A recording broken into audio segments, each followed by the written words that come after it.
Welcome guys, today in this video gonna to show you how to enable or disable extension in Google Chrome.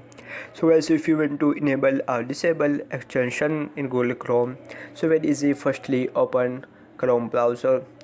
After click on three dots.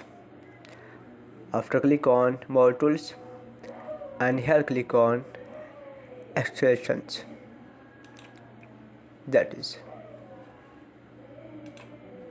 if you want to docs disable, so slash toggle off position, and guys if you want to enable, so slash on position.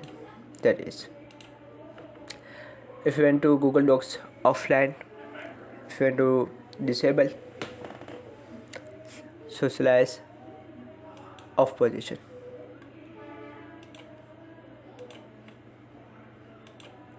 And guys if you want to enable, so Google Docs offline, so toggle on position.